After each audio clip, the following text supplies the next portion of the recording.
나의 사랑하는 죄 비록 헤어졌으나 어머님의 무릎 위에 앉아서.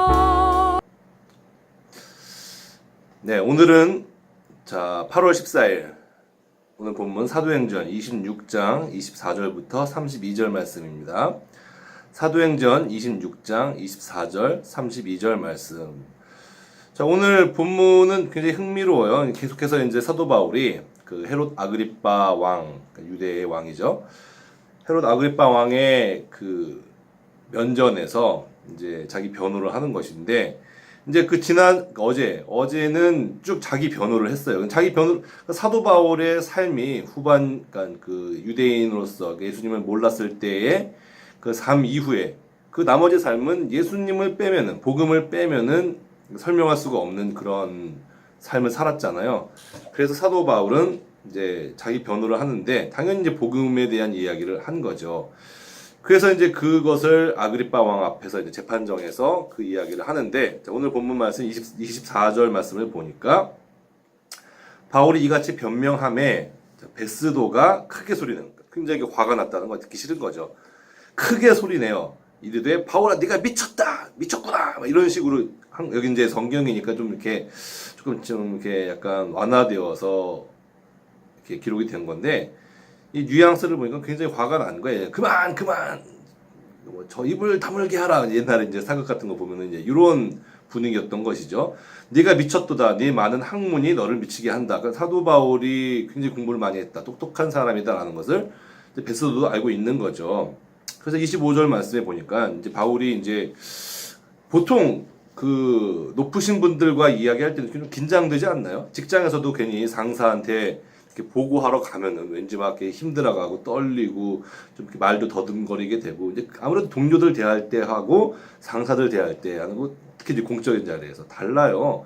그래서 이제 그냥 자기가 욕 안 먹으려고, 혼 안 날려고, 또 이제 책임 회피하려고 이제 그렇게 이제 막 그 반응들을 보이는 것이 대부분인데, 사도 바울은 아주 굉장히 당당하게 이야기를 하고 있습니다.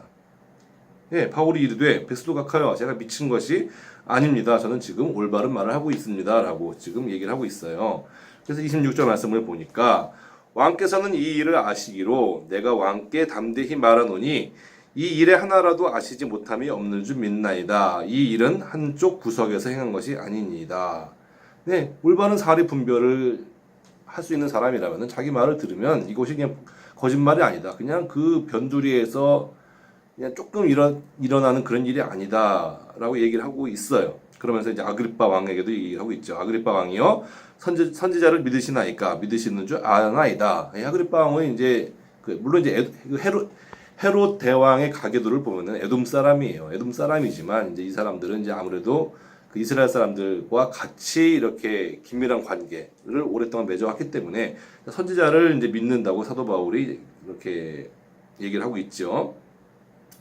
그러니까 아그리빠 왕이 딱 보더니, 바울, 지금 너가 얘기하고 있는 게 너 자기 변호를 하고 있는 것이 아니라 네 복음을 전하려고 하고 있구나. 그러니까 나로 하여금 그리스도인이 되게 만들려고 하고 있구나라고 아그리빠 왕이 얘기를 하고 있어요. 그러니까 바울이 더 당당하게 또 대응을 하죠. 29절 말씀을 보니까, 바울이 이르되 말이 적으나 많으나 당신뿐만 아니라 오늘 내 말을 듣는 모든 사람도 이렇게 결박된 것 외에는, 사도 바울이 지금 이렇게 묶여가지고 지금 이제 피고인의 입장에서 신문을 받고 있잖아요. 그런 거 말고는 다 그리스도인이 되기를 원한다. 나처럼 되기를 원한다. 그렇게 하나님에 대한 열정을 갖게 되기를 원한다. 라고 얘기를 하고 있습니다. 예, 그러자 이제 30절 말씀에 왕과 총독과 번이게와 그 함께 앉은 사람들이 다 일어나서 물러가 서로 말하되, 분명 이 사람은 그러니까 이제 복음을 증거하긴 했지만 이거는 사적 영역이잖아요. 이제 그 고대 로마법에서도 그렇게 다신교 사회였었어요. 그리고 이제 많은 이민족들을 이렇게 정복을 했던 그런 나라였기 때문에 그 종교까지 다 포용을 했거든요. 그러니까 그것은 전혀 로마 사회에 있어서 죄가 되지 않아요. 그래서 이제 서로 말하되 이 사람은 사형이나 결박당할 만한 내용이 없다. 그냥 무죄다라고 하면서 30절 말씀에 아그리빠 왕이 이렇게 얘기하고 있죠. 얘가 지금 가이사, 로마 황제죠. 카이사르. 로마 황제에게 상소하지 않았다면 그냥 바로 석방될 수 있었는데 상소했기 때문에 그냥 올라가게 됐구나 라고 얘기를 하고 있는 거예요. 오늘 말씀을 보아서 이제 가장 그래도 이제 마음에 와닿는 구절들이 있을 겁니다. 다 마음이 뜨겁게 되는 그런 구절들이 있을 거예요.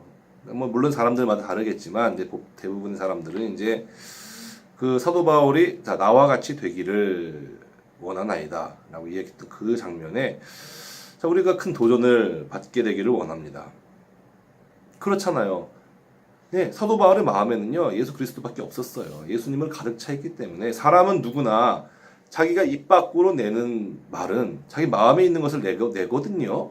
그 본성은 숨길 수가 없어요. 물론 이제 입 바른 소리, 약간 둘러대는 소리, 뭐 선의의 거짓말, 뭐 그런 것도 많이 하지만 기본적으로 사람은 자기 마음 속에 있는 것을 입 밖으로 내게 되어 있어요. 내 마음에 뭐 돈 생각이 가득하면 돈 얘기를 하는 것이고 내 마음 속에 이제 스포츠 뭐 자기가 좋아하는 응원팀이 있으면은 그 야구 뭐 이제 그 스포츠팀 얘기를 하고 있는 것이고 내 마음 가운데 뭐 좋아하는 연예인이 있다 그럼 연예인이 하는 것이고 특히 이제 속일 수 없는 게 있죠. 어떤 사람이 연애를 시작했어요.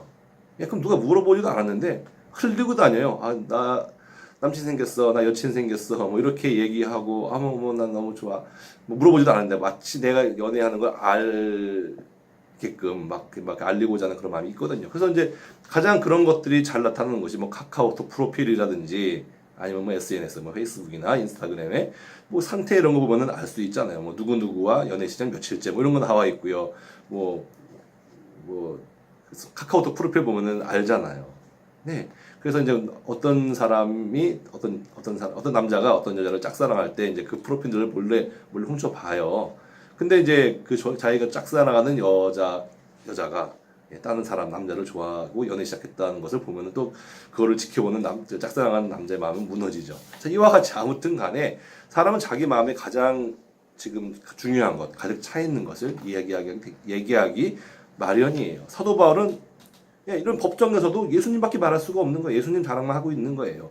내가 그렇게 결박된 것 외에는 다 모든 사람이 나와 같은 예수님을 사랑하는 마음, 하나님을 사랑하는 마음을 품기를 원한다라고 지금 사도 바울은 얘기를 하고 있습니다. 자, 여러분들은 어떤가요? 복음을 전하는데 부끄러운 마음을 갖고 있나요? 아니면은 정말 내가 복음을 증거하고 싶어서 내 안에 있는 주님이 너무 귀해서 내가 사랑하는 주님을 남들에게 전하고 싶어서 입이 근질근질 하시나요? 어떤 쪽인가요? 주님을 전하는데 부끄럽지 않은 사람이 됐으면 좋겠어요. 네. 죽어가는 영혼들, 주님을 몰라서 힘들게 살아가는 영혼들을 긍휼히 여기는 마음을 가지시기를 바라고, 그리고 그 영혼들이 보인다면은 정말 틈나는 대로 상황과 여건이 허락하는 대로 그 사람에게 하나님 또 예수님을 전하는데 전혀 시간을 아까워하지 않을 것입니다. 그리고 이제 오늘 이제 특이의 32절 말씀에 이제 아그리파 왕과 이제 베스도가 이제 대화를 나누는 장면이 나오잖아요. 지금 무죄인데 사도 바울이 이걸 가이사에게 로마 황제에게 상소하지 않았으면은 그냥 여기서 그냥 무죄 석방됐을 텐데라고 얘기를 하고 있습니다. 그럼 사도 바울이 그걸 뭘로 그랬을까요? 아니에요. 사도 바울이 다 알았어요. 사도 바울이 근데 그 너 많은 지식이 그를 미치게 하는도다라고 얘기할 정도로 굉장히 똑똑한 사람이었다고요. 사도 바울은 그 로마 아무리 그 유대인들의 환심을 그 총독이 살려고 해도 자기가 풀려날 걸 알았어요. 그럼에도 불구하고 왜 상소를 했을까요? 사도 바울은요 이와 똑같은 장면을 로마 황제 앞에서도 얘기를 하고 싶었던 거예요. 로마는 그 당시 지중해 연안의 세계 최대의 중심지였어요. 중심 도시였었어요. 가장 많은 사람들이 살고 있는 그런 도시였다고요. 그 곳에 가서 하나님을 증거하고 싶은 마음에 불타올랐기 때문에 그 열정에 불타올랐기 때문에 사도 바울은 일부러 장소한 거예요. 그 자리에 가려고. 예.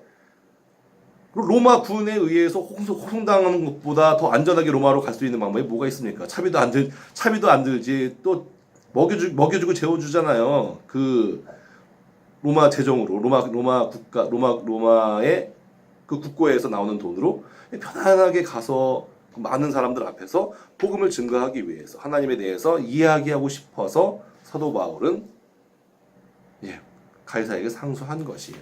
이것이 사도 바울의 본심이었죠. 자, 정말 존경스럽지 않습니까? 정말 열정에 불타는 사람들은 이렇게 삽니다. 하나님의 모습 중에 하나가 열정이에요. 패션, 열정입니다. 여러분들은 그 열정을 가지고 있나요? 하나님을 향한 열정에 불타오르고 있나요? 하나님의 사랑이 정말로 뜨겁게 불타오르고 있나요? 그런 열정을 소유하시기를 바랍니다. 하나님의 나라와 하나님의 일을 위해서 정말 열정으로 가득 찬 그런 저와 여러분이 되시기를 바라고, 어느 누구 앞에서라도 담대하게 하나님을 증거할 수 있는 그런 용기와 또 그런 지혜와 또 그런 모든 것들을 갖춘 준비된 그런 하나님의 사람들이 되기를 축복합니다. 나의 사랑하는 죄